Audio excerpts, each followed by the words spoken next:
What is going on, guys? It is Wrestlelamia here, back with some more news. Join us now as we look at the wildest news stories and rumors you need to know, including the real reason why Lars Sullivan was fired, why the Royal Rumble was so good, is Edge headed to NXT, why were the Usos removed at the Royal Rumble, and much more. Be sure to subscribe and hit that notification bell for daily wrestling videos, and follow us on Facebook for exclusive lists. Now let's hit the intro and get straight into the first story as we look at the real reason why Lars Sullivan was fired.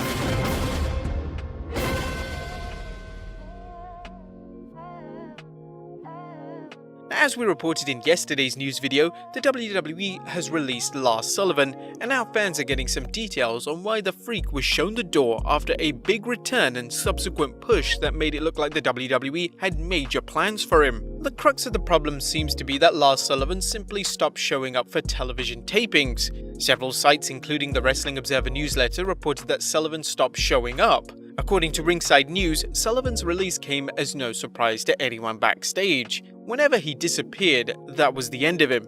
It became official just now. Another tenured member of the creative team simply told us he couldn't handle the pressure, and no one was surprised by his firing. Sullivan has repeatedly been set up for a huge push, but has a history of self-sabotage, whether it's his reported no-show in early 2019 when he was being positioned for a huge program involving John Cena. But Sullivan eventually showed up and was again given a strong push, only for a major knee injury to sideline him. Along the way, Sullivan experienced tremendous heat when past social media posts where he used homophobic and racist language surfaced, leading to the WWE fining him $100,000. During his recovery from knee surgery, fans learned Sullivan had made a number of adult films, and while this wasn't seen as a problem, it only added to Sullivan's growing baggage train. In fact, it was revealed by Fightful Select that McMahon didn't see Sullivan in the same way after news of his adult video past surfaced. They mentioned, "Wrestlers told us that there was no way Vince McMahon would look at him the same again after the video released." Sullivan had been a favorite of McMahon's upon his call-up in 2019. Yet McMahon seemed determined to push Sullivan, bringing him back at the 2020 draft and putting Sullivan over in a number of veteran and rising stars such as Jeff Hardy and Matt Riddle. However, at some point, even Vince McMahon's legendary love for muscleheads was overcome by Sullivan's repeated no-shows. However, as fans repeatedly seen throughout the years, Vince McMahon is willing to give wrestlers he sees as potential superstars many chances, and it's likely Lars Sullivan could pop up again in the near future, but that's only if he actually shows up.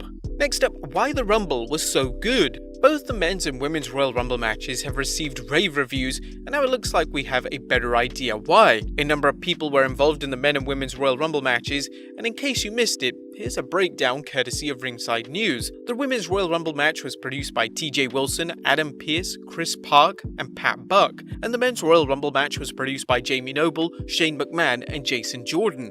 A number of these names are relative newcomers in terms of production, so it suggests the WWE's backstage crew is clicking. As for Mr. McMahon, details are finally coming in on why he wasn't at the pay-per-view. You may recall reports that Vince's brother Rod recently passed away, which led to Vince not being present at the 29th January SmackDown or the Rumble, and he was too involved with the funeral. Still, Vince was involved in some capacity. As reported by Ringside News, Vince McMahon was still very involved throughout the day via telephone. He was also on the phone with people in gorilla position during the entire show. Kevin Dunn ran the production, Bruce Pritchard was the lead from the writer's perspective, but Triple H was the man who actually ran the show. The people producing the Rumble, as well as the wrestlers, did a great job, so perhaps Vince McMahon will allow his subordinates to start doing more without his micromanaging of everything. Well, that might not be the case, but we can dream, can't we? Next up, Edge on NXT. Now that Edge has won the Royal Rumble, he has the option of challenging not only for the WWE and Universal Championships, but for the NXT Championship. As far-fetched as this may seem, fans saw the same situation last year when Charlotte Flair won the Royal Rumble, challenging Rhea Ripley for the NXT Women's Championship. Now the WWE has announced that Edge will appear on tonight's edition of NXT, sending out this tweet. As we reported earlier in the week, the current plans for Edge are for him to challenge Roman Reigns for the Universal Championship at WrestleMania 37, a dream match fans are already touting as spear versus spear. While most fans know Edge isn't going to challenge for the Black and Gold brand's top men's title, it's a good move by the WWE in terms of boosting ratings, and who wouldn't want to see an Edge vs Finn Balor match in the future? But let's just have Edge vs Roman Reigns for the time being. Having an NXT title match at WrestleMania doesn't scream main event. Next up, why Jey and Jimmy were removed from the Rumble. Jey Uso has become a big part of Roman Reigns' new persona, the Tribal Chief, and fans were surprised by his absence at the Royal Rumble. Fans may have been surprised by Jey's absence, but according to Dave Meltzer, there's a good reason, as he discussed on a recent Wrestling Observer Radio. Jey Uso wasn't medically cleared for the WWE Royal Rumble according to Dave Meltzer. The medical reason wasn't given and his expected return is unknown. He wasn't seen in the graphic for the Rumble on Friday, but was in it the week before. He was still listed for the match on WWE.com as recently as Sunday afternoon. The same applies for Jimmy, as he's not medically cleared yet. Next up, some cool news. Some very cool news for the fans of Carlito, who made a surprise appearance at the 2021 Royal Rumble, then teamed with Jeff Hardy on this week's Raw.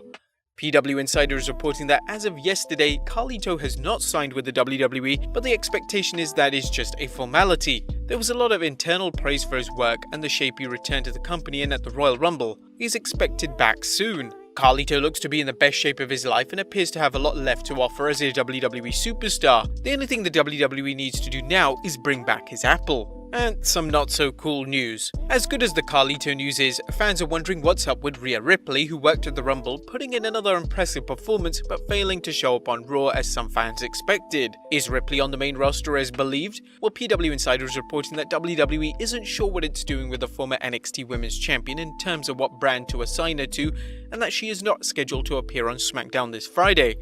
That could change, but let's hope the WWE doesn't ruin another NXT star's jump to the main roster. And finally, WWE controls the rights to Eddie Guerrero. Last but not least, Eddie Guerrero remains a beloved figure in the WWE, but fans may be surprised to learn who owns the rights to Eddie's name and likeness.